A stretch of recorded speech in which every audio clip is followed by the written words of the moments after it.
Justo estaba escribiendo los puntos de este video y me vino muy clara la imagen hace 2 años de mis comienzos de freelancing, preguntándome, vale, me acabo de sacar los ahorros de varios meses en este equipo. He pasado no sé cuántas horas estudiando todo lo que he podido sobre el tema, pero por más que busque no encuentro ningún lugar que me diga claramente cuánto poner en una factura, porque todos dicen el depende. Así que hoy he pensado en ser algo más práctico y no solo decir depende, sino darte un método de cómo calcular tus precios. Nota que no es un método universal, es el que he ido afinando desde mis comienzos como filmmaker freelance, así que en este video cubriremos mi método para calcular precios con un ejemplo práctico, las bases para negociar con un cliente y mis recomendaciones sobre finanzas para freelance, sin hablar de inversiones.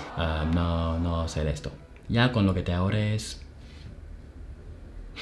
No como que soy aquí el mega businessman, pero... Empecemos con unas bases. Lo primero y más vital antes de saltar al ejemplo práctico es entender la diferencia entre coste y precio. El coste es lo que te cuesta a ti como persona freelance realizar un servicio y el precio es el coste más tu beneficio, es decir, esta pequeña parte de más que le añades necesaria para que cualquier carrera avance. Es muy importante tener esto claro porque estos términos se repetirán bastante. También hay que tener clara la diferencia entre gastos e inversiones para tu negocio. Parecerá un poco redundante, pero he visto a muchos freelance nuevos que no diferencian muy bien lo que se supone que será una resta de dinero obligatoria para algo que no aportará directamente al negocio y algo que se compra para poder realizar algo y que tendrá una vuelta con beneficio al negocio. Ahora vemos mi manera de calcular un precio con un ejemplo práctico. Siempre que tengas que calcular tus precios, necesitas una base, es decir, necesitas averiguar tu coste. Generalmente cuando es una mercancía física es más fácil de calcular. La materia prima cuesta esto, la mano de obra cuesta esto, este es el coste. Pero ahora cuando es tema vídeo o un tema artístico es un poco diferente. Lo que quieres hacer primero es saber cuánto te va a costar directamente a ti hacerlo, contando tus gastos personales y profesionales. Por eso lo que yo hice a día de hoy es tener una lista de todos mis gastos, tanto los fijos como los variables. Por un lado tienes los fijos, los que no cambiarán fácilmente. Generalmente suelen ser cosas como la casa, el internet, el software, las suscripciones que tengas, gestoría si tienes alguna contratada, esto es una G, y las cuotas mensuales de autónomo o la seguridad social. Este último ya depende del país en el que estés, pero en España tenemos una cuota mensual fija, por lo que si en tu país es por porcentaje, tendrá que ir en la siguiente categoría, que son los variables: electricidad, agua, comida y pueden haber bastantes más. Solo por el ejemplo pongamos unos valores redondos.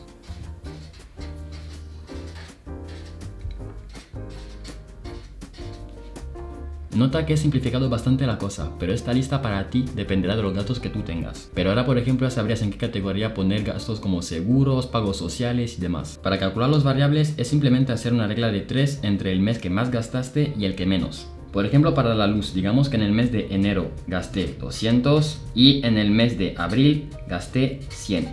200 más 100 igual a 300. Por lo que, como son dos gastos, divido entre 2 y tengo una media de 150. Y así para todos los gastos variables. Y si tienes alguno que cambia muchísimo más, simplemente es sumar todos los meses que puedas y dividir el resultado final por el número de meses. Después de haber terminado con tus gastos fijos y tus gastos variables, viene el dinero que has usado para comprar tu equipo. Llamémoslo inversión. Esto hay que contarlo en una categoría aparte, porque son los únicos gastos que son tanto fijos como variables, porque cada cosa que compres tiene un precio único, pero conforme vas comprando más y más, va variando la suma total. Aquí es donde tendrás que hacer la suma total de todas las piezas de tu equipo, digamos cámara, PC, lente o cualquier material que sea referente a la actividad en la que estés. Pongamos por ejemplo. Ahora por ejemplo en el campo del filmmaking, la fotografía o cualquier arte visual, entra en juego la norma de que cualquier dinero que hayas usado para comprar una pieza de material tiene que volver, porque hasta que esto no pase será una pérdida de dinero y no una inversión bien hecha. Los materiales tienen una durabilidad, por lo que no podemos fiarnos de que nos durará años como a veces pasa. Por eso si te compras una cámara o cualquier pieza, tienes que poder recuperar parte de ella en cualquier trabajo en el que la comprometas. El objetivo aquí es recuperar la inversión hecha en 1 año o 2 como máximo, porque cada vez que lo usas estás reduciendo su vida útil. Digamos que todo mi material me ha costado esto. Decido recuperar la inversión en 12 meses, por lo que divido el total por 12 y obtengo, vamos a redondear a 284. por lo que a partir de aquí ya puedo hacer las sumas totales.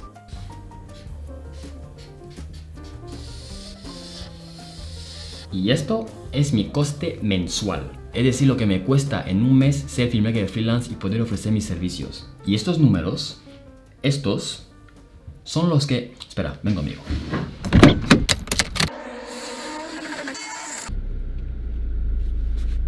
Nunca le digas a tu cliente cuáles son tus costes.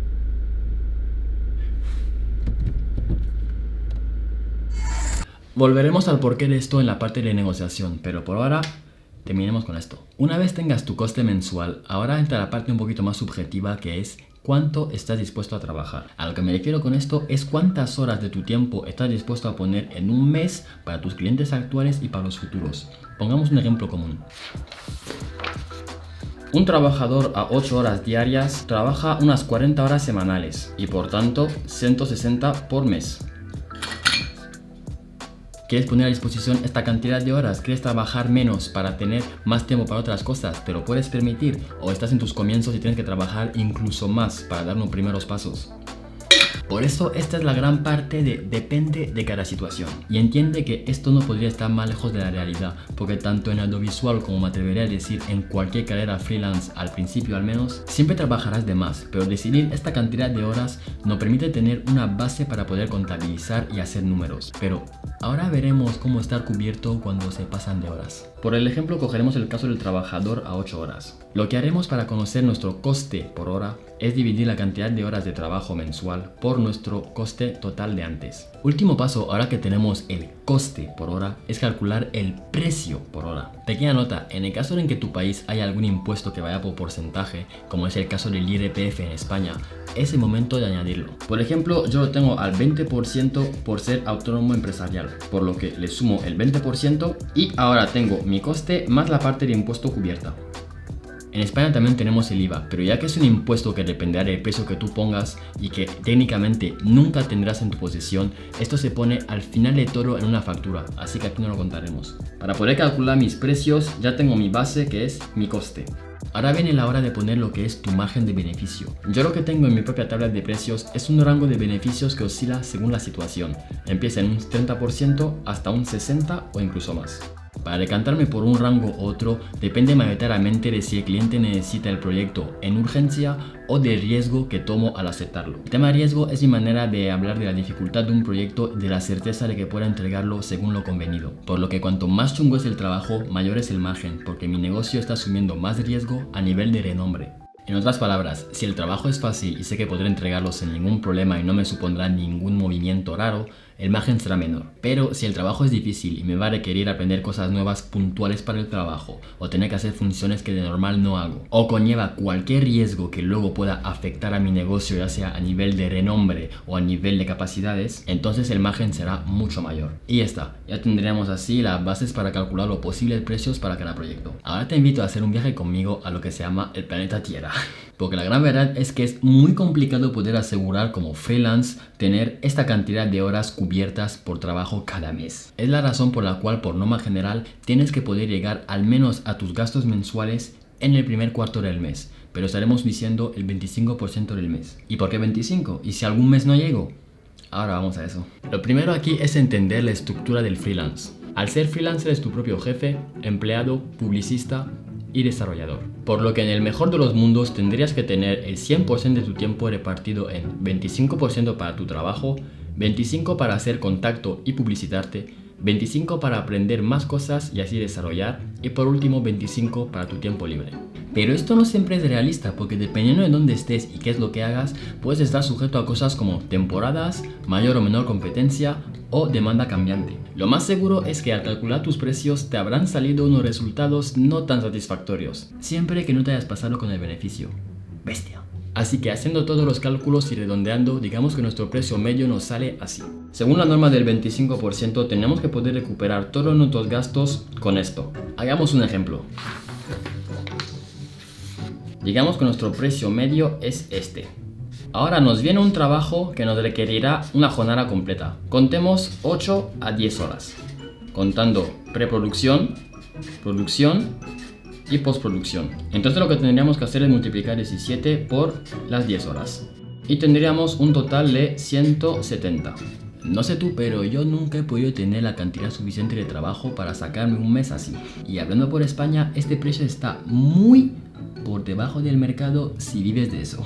Solución, multiplícalo por 4 para que siguiendo la norma del 25% puedas recuperar el 100% de tu tiempo en un cuarto del mes. De esta manera te aseguras poder ofrecer un servicio completo con límites aceptables para ti y dentro del precio del mercado para un vídeo hecho desde el principio hasta la entrega final. Saber los precios medios del mercado es uno de los primeros pasos antes de abrir un negocio. Nota que yo soy un filmmaker, pero si tu actividad freelance es otra, siempre puedes buscar los precios medios del mercado en plataformas online como Chronoshare, Zask, Malte o Domestika Jobs, que actúan como agencias online para que cualquier freelance pueda crearse un perfil y un portfolio para que cualquier persona que esté interesada en ese servicio en particular pueda encontrarle a él y a otros que hacen una actividad similar. Sean cuales sean la plataforma que funciona donde tú estés, es tan fácil como buscar filmmaker en tal ciudad y de todo lo que te salen hacer una suma de unos cuantos, cuanto más mejor, y sacar un precio medio, y así tendrás el precio del mercado en tu zona. Hablando otra vez por los filmmakers, otra manera sería por ejemplo googlear rápidamente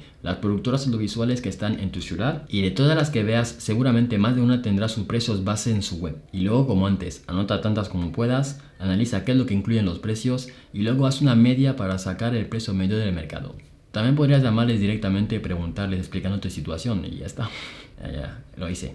Suele ser una buena manera porque esto luego crea contacto siempre que no sea una gente un poco chunga. Y una cosa, si vas a hacer eso último que he dicho, explica bien tu situación. Lo digo porque recuerdo hace una buena temporada un nuevo freelance, pero que empezaba de fotógrafo, que me escribió, empezaba a hablar conmigo como que estaba interesado en mis servicios, pero luego me dijo directamente que solo era para conocer mis precios. No hagas eso. Si vas a preguntarle a alguien, pregúntale directamente. La gente suele ser igual cuando eres directo. Y si no lo es, pues tú no pierdes nada. A partir de aquí ya me gustaría poder darte unas recomendaciones sobre finanzas para freelance y negociación con clientes, solo por encima para que luego puedas tener más preguntas y más búsquedas que hacer. Recomendaciones sobre finanzas para el freelance principiante. Guardar dinero para el invierno. Hay que tener en cuenta que siendo freelance nunca tendrás al 100% la seguridad de tener trabajo fijo, por 1000 razones. Así que ya sacando palabras de otro lugar, cada vez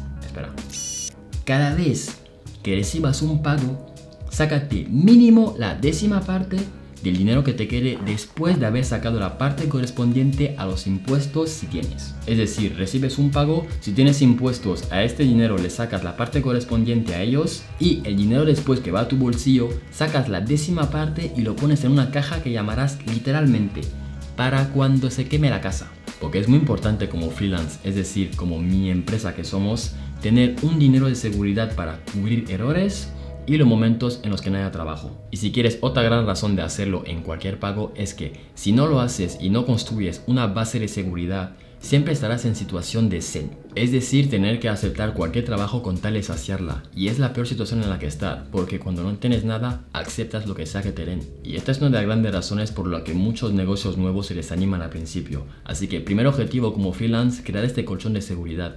Digamos de 3 a 6 meses de gastos. Llevar un libro de ventas actualizado. Como freelance tienes que tener muy cuidados tus gastos, porque recuerda que eres tanto persona como empresa, por lo que tienes que tener cada movimiento bien diferenciado. Y como empresa, tanto a nivel legal como a nivel de organización, tienes que tener un seguimiento de dónde va tu dinero, para evitar los gastos hormiga. ¿Sabes?